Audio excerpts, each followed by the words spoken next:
MO ఇప్పుడే అయింది. Chairman అని కలిసి లాంగ్ బ్యాక్ డిస్కస్ చేశాం. తొందరలోనే దీన్ని కూడా తీసుకొస్తాం.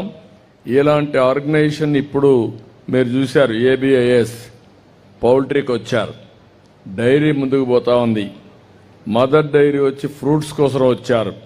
ఐటీసీ వచ్చి టమాటోని ఏ విధంగా ఆఫ్ సీజన్లో పండించాలని అది కూడా వర్కౌట్ చేస్తున్నారు. వాళ్ళకు కూడా పెద్ద ఆర్గనైజేషన్ ఉంది. This a very good opportunity. మనస్ఫూర్తిగా ఐటీసీ యాజమాన్యాన్ని అభినందిస్తున్నా, మనస్ఫూర్తిగా ధన్యవాదాలు. ఇప్పుడు ఇక్కడ మనం మిగిలిన సబ్జెక్టు పోయే మునుపు మీ అందరికీ ఒక ఐడియా ఉండాలి. నిన్ననే నేను ఒక 10,000 కోట్ల రూపాయలు పెట్టుబడులు పెట్టేట్టుగా ఫౌండేషన్లు వేశాను. ఇక్కడ మదర్ డైరీ ఇప్పటికే ఫ్రూట్స్, వెజిటబుల్స్ ఇవన్నీ ప్రొక్యూర్ చేయడానికి పెద్ద ఫ్యాక్టరీ పెట్టారు. నిన్న ఏబిఐఎస్ కానీ ఇంకొక 3 కంపెనీలు వచ్చాయి. వాళ్ళు poultry air conditioned environment control చేసి మొత్తం కూడా పెట్టే పరిస్థితికి వచ్చారు. ఇప్పుడు ఐటీసీ వచ్చారు. ఇంకా డైరీ కొన్ని యూనిట్స్, చాలా యూనిట్స్ వచ్చాయి, ఇంకా వస్తున్నాయి.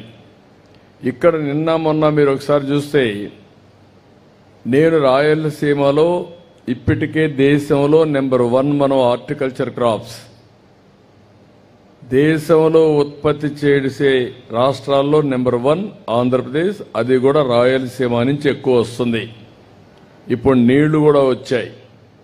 నీళ్లు వచ్చి మనం కానీ జాగ్రత్తగా చేస్తే రాయలసీమ నెక్స్ట్ లెవెల్కి వెళ్తుంది. ఇక్కడ నేను ఆలోచించిన విధానం ఈరోజు మీరు అందరూ గుర్తుపెట్టుకోవాలి. 1,00,000 కోట్ల రూపాయలు ఖర్చు పెడుతున్నాం. 60,000 కోట్ల రూపాయలు ప్రైవేటు వ్యక్తులు వస్తున్నారు. 40,000 కోట్ల రూపాయలు ప్రభుత్వం ఖర్చు పెడుతున్నాం. దీనికి నీళ్లు, లేకపోతే రోడ్లు, ఇరిగేషన్ ప్రాజెక్ట్స్, అదే మరి బ్యాక్వర్డ్ ఇంటిగ్రేషన్, ఫార్వర్డ్ ఇంటిగ్రేషన్ కింద హార్టికల్చర్ తీసుకొస్తున్నాం.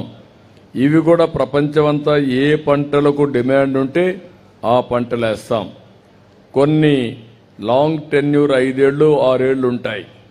అలాంటివి 5 ఏళ్ల పైన ఉండే పంటలన్నీ ఉంటాయి. కొన్ని 1 సంవత్సరం బనానా, లేకుంటే పప్పాయి కూడా కొంచెం లాంగ్ టర్మ్ ఉంటుంది. ఇవన్నీ వేరియస్ కాంబినేషన్స్. 25 రకాల ఫ్రూట్స్ మన రాయలసీమలో పడతాయి. అందులో ఏ ఫ్రూట్కి ఎక్కువ డిమాండ్ ఉంటే దాన్ని బ్యాలెన్స్ చేసుకొని ముందుకు పోతాం. దీనివల్ల రాయలసీమ ఒకప్పుడు కరువు సీమ, మొన్నే గోల్డ్ మైన్ కూడా పడింది. మన చిగురు గుంటలో కూడా మళ్ళా గోల్డ్ మైన్ వస్తుంది. కుప్పం